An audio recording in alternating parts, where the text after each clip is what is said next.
The backhand slice. I will explain in short the points you have to look for or you have to work on, and afterwards I will make 3 mini series of the backhand slice. Going deeper into the points I will explain now. So normally the backhand slice is a stroke you start to learn after you have seen the backhand normal, the forehand, backhand volley, forehand volley. So for that reason you have already seen the ready position and the split step, so I won't repeat those 2 points. We will start with the grip. The 2 most common grips to play the backhand slice is the continental grip and the semi-continental grip. There are some exceptions who play with that forehand eastern grip or that backhand eastern grip, but I recommend for beginners, even to advanced players, that continental grip. Then we have to take the racket back. The take back of the racket with the left hand. Why do I talk about the take back and not the shoulder turn? Because that shoulder turn will happen in 2 stages. So the shoulder turn will follow after the take back. Now the take back, the left hand brings the racket back around shoulder height. So it can be just below or just above shoulder. What's the difference? If we have a lower incoming ball, we will bring it more just below the shoulder and stretch from here to that lower contact. If we have a higher ball, we will bring it a little more above the shoulder and stretch the contact from here. So the take back will be in function of the height of the ball. Then we have the racket angle. If you have that normal continental grip and you just bring the racket back, you will see that you will have here about a 45-degree angle. But you will watch television and you will see Gasquet, Djokovic, Federer having that racket straight, having that 90-degree angle, but they're turning their wrist a little bit. Now, if you go to contact in that position, you will have a little problem with your racket head position. If you check Federer and Gasquet again, the moment they touch the ball, they will have that normal grip again, that normal continental grip. So they're changing during the flight to contact, they're changing that position again.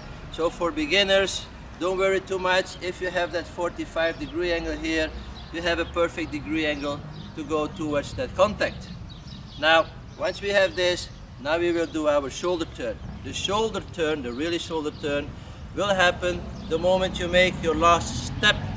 So the last step can be an open position, the last step can be stepping in, but the moment we do that last step, our right shoulder has to go past our left shoulder.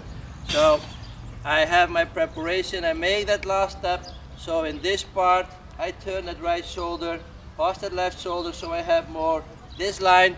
It can even further if the ball is further. Yeah, I have to go and stretch. Now my shoulder line will be more over there. Even with the step in, yeah, I bring it here, I step in, and in this moment I start to turn my right shoulder more past my left shoulder. Now this will give you a good, strong, firm position, yeah, to go stretching towards contact, which is the next step. There are 2 ways to go to contact. If you check out Moore, Murray, Djokovic, they stretch first the arm and then they go to contact. So they will be more in this position, they will stretch more, and from here they will go more to contact, which is the difference with Federer. Federer has a little more punch in his slice because he's stretching into contact. So he starts in the same way, but he stretches into contact. And in this part, he has a little more punch into his slice, and there's a difference between the 2. You can go with your arm or you can stretch into contact. Now, to do that well, you need to control the shoulder line or your upper arm. What do I mean with that? The moment you go to contact and you would start to turn the shoulder open too early, you will change the contact point and you will change the racket head position in contact. So that shoulder line should stay as long as possible in that direction. So, or you control your shoulders or you control your upper arm. I love to work with the upper arm because the normal position of your arm is just next to your hip. So on the just in front of your hip if you watch it from that side. And the next point is the contact point.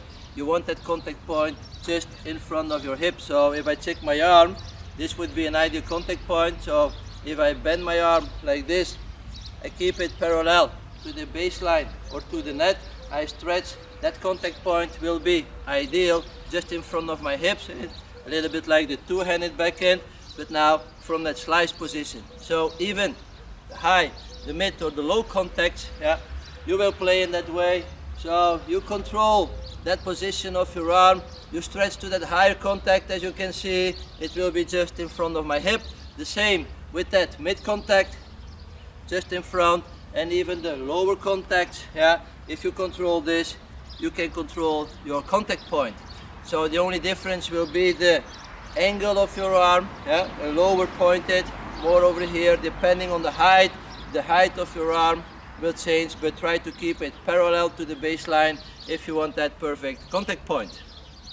Now, if you can control this and you have touched the ball just in front of your hip, the racket goes backwards, the racket doesn't go forward, it's not a follow through. I talk about the finish, I don't ever talk about the follow through, because people think follow through, you have to go direction target.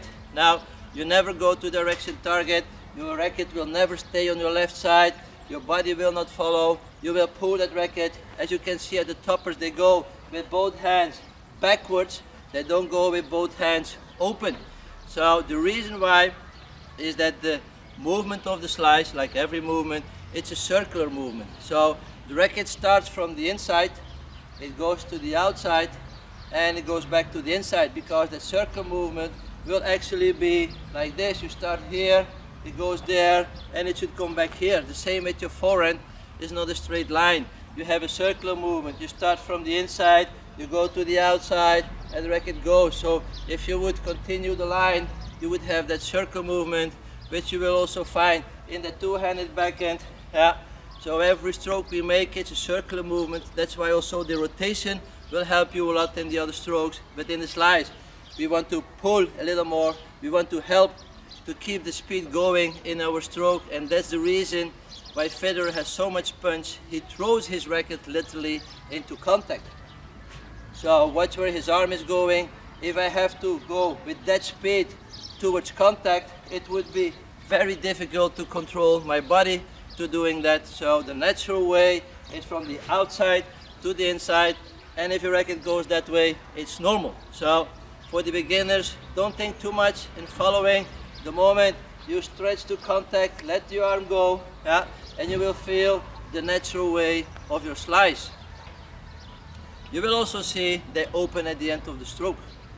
They finish a lot like this. There's no problem to open, it's when may you open. You want to keep that position as long as possible.